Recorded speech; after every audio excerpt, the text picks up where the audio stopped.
दोस्तों, इस वीडियो के ज़रिए आज मैं आपसे कुछ ख़ास बातें करना चाह रहा हूँ और इस उम्मीद के साथ कि आप मेरी बातें ध्यान से सुनेंगे और मेरी बात आपको पसंद भी आएगी तो दूसरों तक भी इसको पहुँचाएंगे और आने वाले दिनों में आप इसे बार बार देखें, ये मेरी कोशिश रहेगी। ये वीडियो ज़्यादा लंबा ना हो, इसकी मैं पूरी कोशिश करूँगा। प्यारे साथियों, हम लोग अक्सर कहा करते हैं मेरा भारत महान। असल में हमारे अंदर बैठा हुआ देश प्रेमी ये जुमला हमसे कहलवाता है और ये अच्छी बात है।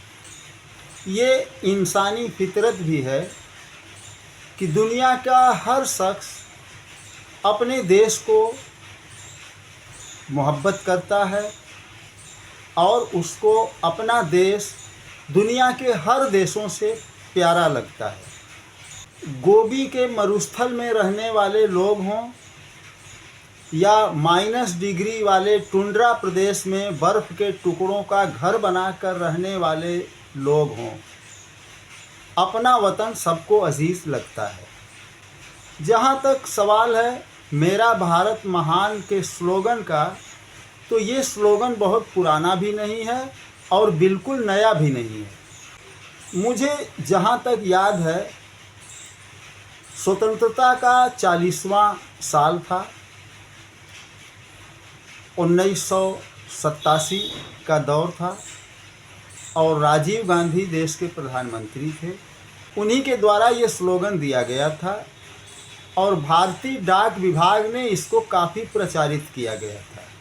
इस पर कई तरह के डाक टिकट भी जारी हुए थे और आज भी पोस्ट ऑफिसों में आप देखेंगे तो ये स्लोगन आपको बड़े अक्षरों में लिखा हुआ मिल जाएगा। इस स्लोगन के संदर्भ में अगर हम अपने देश भारत को देखते हैं तो भारत जनसंख्या में दुनिया में पहले नंबर पर है और रकबा के नज़रिए से देखा जाए तो ये दुनिया के 7वें नंबर का देश है। 32 लाख वर्ग किलोमीटर से ज़्यादा इसका क्षेत्रफल है। अनाज, फल, सब्ज़ी और खनिज के एतबार से हमारा देश मालामाल देशों में से है। प्राकृतिक संरचना और यहाँ का मानसून जलवायु भी नुमायाँ है। नदियों का जाल कुदरत ने जिस खूबसूरती के साथ हमारे देश में बिछाया है, दुनिया के बाकी देश हमारे देश पर रश्क करते हैं। लेकिन ये बात तो तय है कि इन खूबियों की वजह से किसी देश को लोग महान देश नहीं कहते। किसी देश को महान कहा जाता है उस देश में रहने वाले लोगों के आचरण, सभ्यता, कर्तव्यनिष्ठा और उनके संस्कारों के आधार पर। इस स्लोगन का एक नकारात्मक पहलू भी है कि जिस दिन से हमने इस देश को या अपने आप को महान समझ लिया, उसी दिन से आत्मचिंतन या आत्ममूल्यांकन करना हम लोगों ने छोड़ दिया। जब हमें ये खुशफहमी हो जाती है कि हम महान हैं, तो इसके बाद हम चाहे जितनी भी ग़िलाज़त में लोटा करें तब भी हम महान ही रहेंगे, क्योंकि महानता का हमारे ऊपर ठप्पा जो लग गया है। इस तरह हम लोग चरित्र निर्माण की प्रतिस्पर्धा से अपने आप को अलग कर लिए हैं। किसी महान विचारक का कथन है कि असंतोष प्रगति का मार्ग है, यानी संतोष हमें आगे बढ़ने से रोकता है। अगर तोप के आविष्कार के बाद वैज्ञानिकों को संतोष हो जाता तो मिसाइल, रॉकेट और ड्रोन वगैरह की खोज कभी नहीं हो पाती। इसी तरह टेलीविज़न के आविष्कार के बाद वैज्ञानिकों को संतोष हो गया होता तो आज कंप्यूटर और मोबाइल जैसी चीज़ें वजूद में नहीं आती। अगर हम भारतवासियों के मन में ये बोध होता कि हम दुनिया के बाकी विकसित देशों के सामने कुछ नहीं हैं, तो हम आगे बढ़ने की कोशिश में जुटे रहते। आज दुनिया के कुछ देशों में कुत्ते और बिल्लियों को भी एक निश्चित स्थान पर मल त्यागने के लिए ट्रेंड किया जा रहा है। वहीं हमारे देश भारत में कुछ अंधभक्त गोबर खाने का वीडियो बना रहे हैं और उसको अपलोड कर रहे हैं। और हमारा प्रधानमंत्री खुद लाल किले से शौचालय की बात करता है। आज इंटरनेट का ज़माना है, पूरी दुनिया हमको देख रही है, हमारी तरफ टकटकी लगाए हुए। हमारे प्रधानमंत्री नरेंद्र मोदी 140 करोड़ जनता के प्रतिनिधि हैं। इतने लोगों का प्रतिनिधित्व ये पूरी दुनिया में करते हैं। अमेरिकी राष्ट्रपति डोनाल्ड ट्रंप प्रधानमंत्री नरेंद्र मोदी को अपने सामने बिठाकर कहते हैं कि ये ऊपर से देखने में फरिश्ते जैसे हैं, लेकिन अंदर से ये एक हत्यारे हैं। और इस पर हमारे प्रधानमंत्री चूं तक नहीं बोलते। बताइए, किसी दुश्मन देश का प्रतिनिधि अगर कहता तो तकलीफ़ उतनी ज़्यादा नहीं होती। ये डोनाल्ड ट्रंप, जिसे नरेंद्र मोदी खुद अपना फ्रेंड बताते हैं, बेस्ट फ्रेंड, ये कहता है लोकतंत्र में जनता को पूरा अख्तियार है कि वह अपनी मर्ज़ी से अपनी पसंद का नेता चुने। एक अपराधी संगठन या गुंडों की एक टोली को अगर हमारे देश की जनता अपना नेता चुन लेती है तो इसमें चुने जाने वाले लोगों का क्या कसूर है? गलती तो हमारे देश के जनता की है।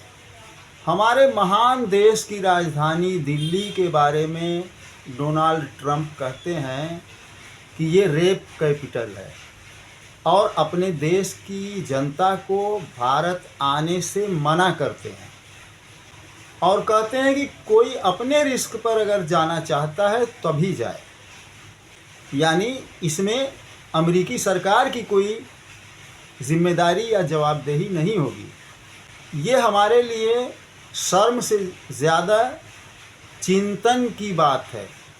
आसाराम और गुरमीत राम रहीम जैसे बलात्कारियों और हत्यारों को बार बार पेरोल पर छोड़ा जाना, बिल्किस बानो के बलात्कारियों और हत्यारों को माला पहनाकर उनका स्वागत करना, वो भी महिलाओं के हाथ से माला पहनाकर उनका स्वागत करना, और बीएचयू के 3 गैंगरेप दोषियों की पहचान हो जाने के बावजूद भी उन्हें मध्य प्रदेश में भाजपा के लिए चुनाव प्रचार करते रहना और महिला खिलाड़ियों के साथ हुए यौन उत्पीड़न के आरोपी को आरोप से बचा कर रखना, इस तरह की असंख्य घटनाएं हैं, सभी को गिनाना नामुमकिन है।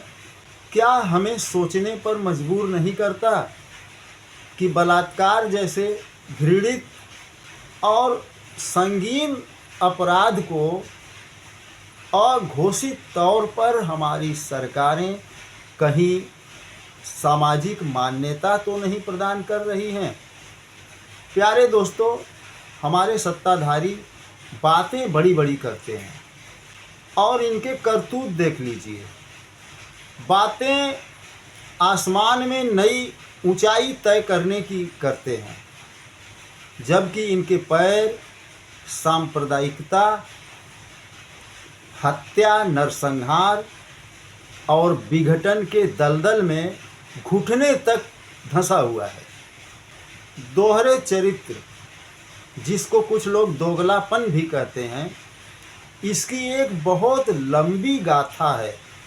इनमें से कुछ का मैं यहाँ जिक्र करना चाहूँगा। इन सब बातों को होता हुआ देखकर मैं कभी कभी सोच में पड़ जाता हूँ कि क्या हमारे देश में ही इस तरह की बातें हो सकती हैं या दुनिया के बाहरी किसी हिस्से में भी इस तरह की बातें हो सकती हैं। नंबर 1, तथाकथित बाबाओं की मंडली और बीजेपी के कुछ नेता अक्सर हिंदू राष्ट्र की बात करते रहते हैं। दूसरी तरफ सरसंघ चालक मोहन भागवत अपने मुंबई के प्रेस वार्ता में लिविंग रिलेशन को जायज़ ठहराते हैं और जेन जी से इतना ज़्यादा खौफज़दा हैं कि पार्क में बैठे लड़के लड़कियों को के पीछे लाठी लेकर पड़ जाने वाली जनसंघ आज लिविंग रिलेशन की वकालत करती देखी जा रही है। नंबर 2, आरएसएस और बीजेपी के लोग अक्सर अखंड भारत की बात करते हुए देखे जाते हैं। अड़ोस पड़ोस के कुछ मुल्कों को मिलाकर, विलय कराकर या जबरी हड़प कर भारत में मिलाकर एक बहुत बड़ा अखंड भारत देश बनाने का सपना देश की जनता को दिखाया जा रहा है। संसद में इस अखंड भारत का एक काल्पनिक मानचित्र बनाकर भी टांग दिया गया है। वहीं दूसरी तरफ हमारा ही एक राज्य मणिपुर पिछले 2 साल से जल रहा है और अक्सर ये आरोप लगता है कि हमारा एक राज्य अरुणाचल प्रदेश, जिस पर चीन लगभग 2000 वर्ग किलोमीटर क्षेत्रों पर अपना अधिकार कर लिया है।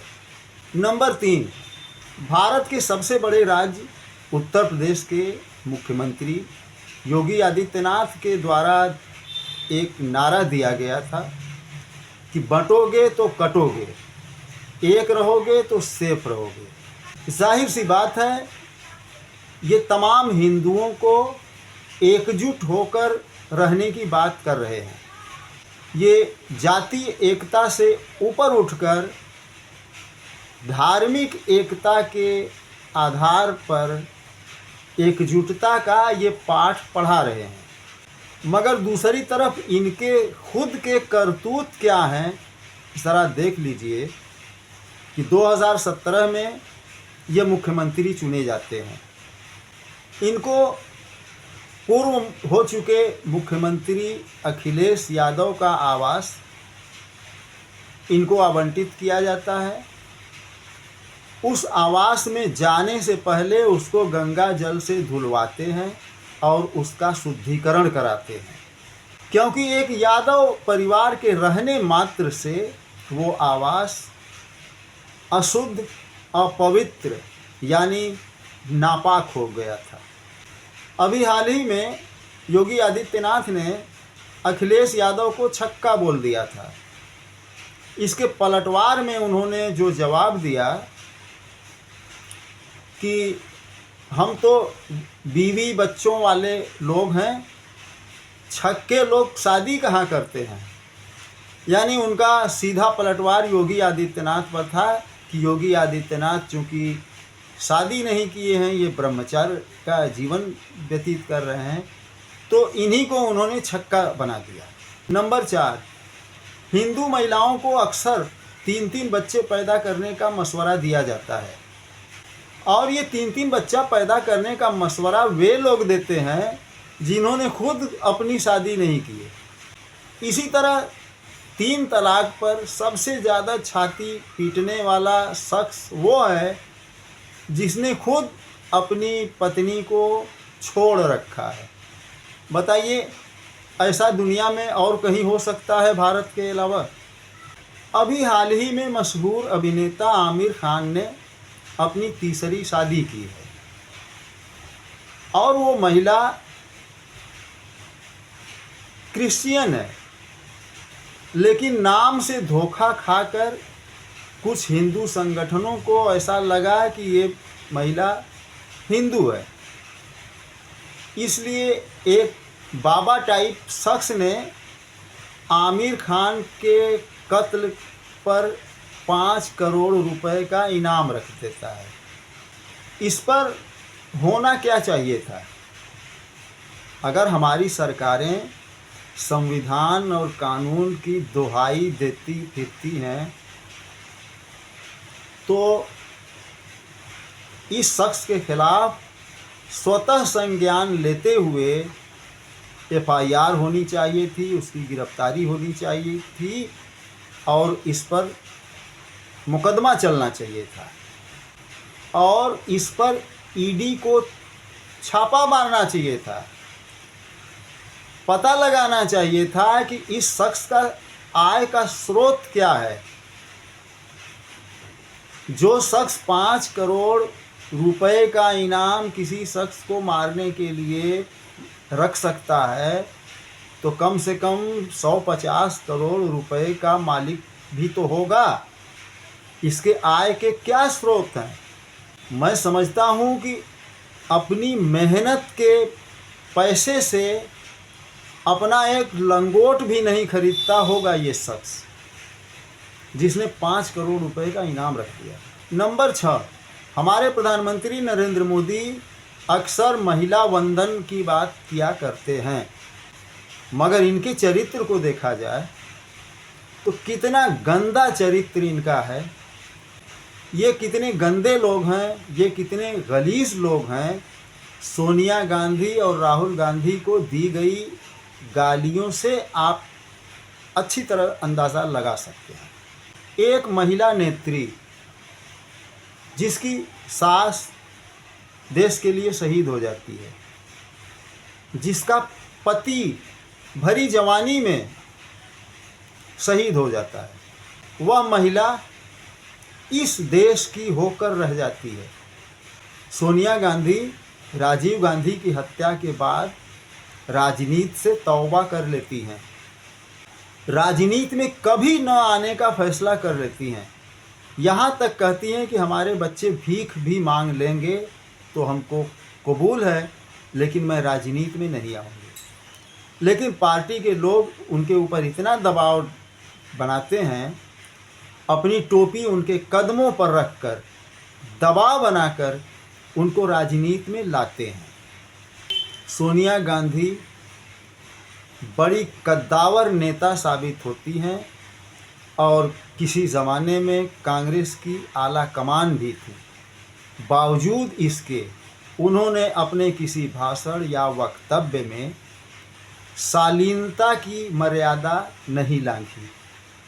उस सोनिया गांधी को हमारे वर्तमान प्रधानमंत्री नरेंद्र मोदी तरह तरह की गालियों से नवाज चुके हैं। नंबर 7, हमारे प्रधानमंत्री नरेंद्र मोदी देश के पहले और अनोखे ऐसे प्रधानमंत्री हैं जिन्होंने बार बार अपनी जाति बताई है कि मैं इस जाति से आता हूँ, उस जाति से आता हूँ, पिछड़ी से हूँ, अगड़ी से हूँ वगैरह। इनकी माँ क्या क्या करती थी, झाड़ू पोछा बर्तन मांजती थी, क्या करती थी, ये सब कुछ वे जनता को बता दिए हैं और अपने मुख श्री से कभी अपने पिता का नाम नहीं लिया है। देश की जनता का उनके पिता से कोई परिचय नहीं हुआ है, न ही उनका कोई फोटो जारी हुआ है कि ये प्रधानमंत्री के पिता है। जब इन्होंने दूसरों को माँ की गालियाँ दी तब इनको खूब मज़े आ रहे थे, और जब अपनी बारी आई तो प्राइमरी स्कूल के बच्चों की तरह बिलखने लगे कि मेरी माँ को गाली दी गई, मेरी माँ को गालियां दी गई। ये गालियां सिर्फ मेरी माँ का अपमान नहीं है, ये देश की माँ, बहन, बेटी का अपमान है। वाह मोदी जी, वाह वाह। दोस्तों, इस तरह की बातों की फहरिस्त बहुत बड़ी है, बड़ी लंबी है, लेकिन चंद का मैंने जिक्र किया है, वीडियो बहुत लंबा हो जाता। मिलता हूँ अगले वीडियो में किसी नए विषय के साथ। जय हिंद, जय भारत।